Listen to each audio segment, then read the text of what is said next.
लोकसभा में लगातार दूसरे दिन संविधान पर चर्चा हुई। आज विपक्ष के नेता राहुल गांधी ने बोलते हुए सरकार पर संविधान को कमजोर करने का आरोप लगाया, तो एआईएमआईएम के चीफ ओवैसी ने देश में हिंदू मुस्लिम टकराव को बढ़ाने के लिए मोदी सरकार पर बड़े आरोप लगाए। एक दिन पहले कांग्रेस महासचिव प्रियंका गांधी ने संसद में मोदी सरकार पर तीखे हमले किए थे, लेकिन आज खबर आई है कि उनके भाषण के कुछ हिस्से सदन के रिकॉर्ड से हटा दिए गए हैं।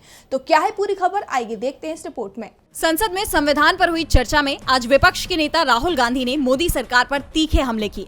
उन्होंने कहा कि हमारी जो विचारधारा है, इंडिया गठबंधन की विचारधारा है, वो देश में संविधान लाई है। हम मिलकर संविधान की रक्षा करते हैं।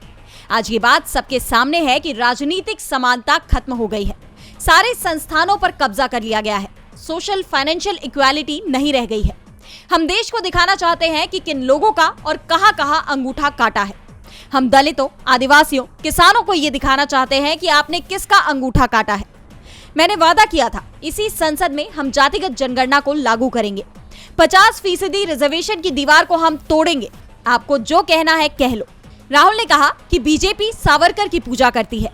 सावरकर के शब्द थे, भारत के संविधान के बारे में सबसे बुरी बात यह है कि इसमें कुछ भी भारतीय नहीं है। क्यों आज बीजेपी सावरकर के शब्दों के साथ है? राहुल ने संसद में संविधान और मनुस्मृति को दिखाते हुए कहा कि यूपी में एक लड़की के साथ दुष्कर्म हुआ। आरोपी खुलेआम घूम रहे हैं। पीड़ित लड़की की जान ले ली जाती है। सीएम झूठ बोलते हैं। ये मनुस्मृति में लिखा हुआ है, आपकी किताब में लिखा है। यूपी में बीजेपी का राज है तो वहां मनुस्मृति लागू हो रही है। वहीं राहुल गांधी से पहले एआईएमआईएम चीफ असदुद्दीन ओवैसी ने कहा कि संविधान का अनुच्छेद 26 धार्मिक संप्रदाय, धार्मिक और धर्मार्थ उद्देश्यों के लिए संस्था स्थापित करने और बनाए रखने का अधिकार देता है। प्रधानमंत्री कहते हैं कि वक्फ का संविधान से लेना देना नहीं है। प्रधानमंत्री को अनुच्छेद 26 कौन पढ़ा रहा है?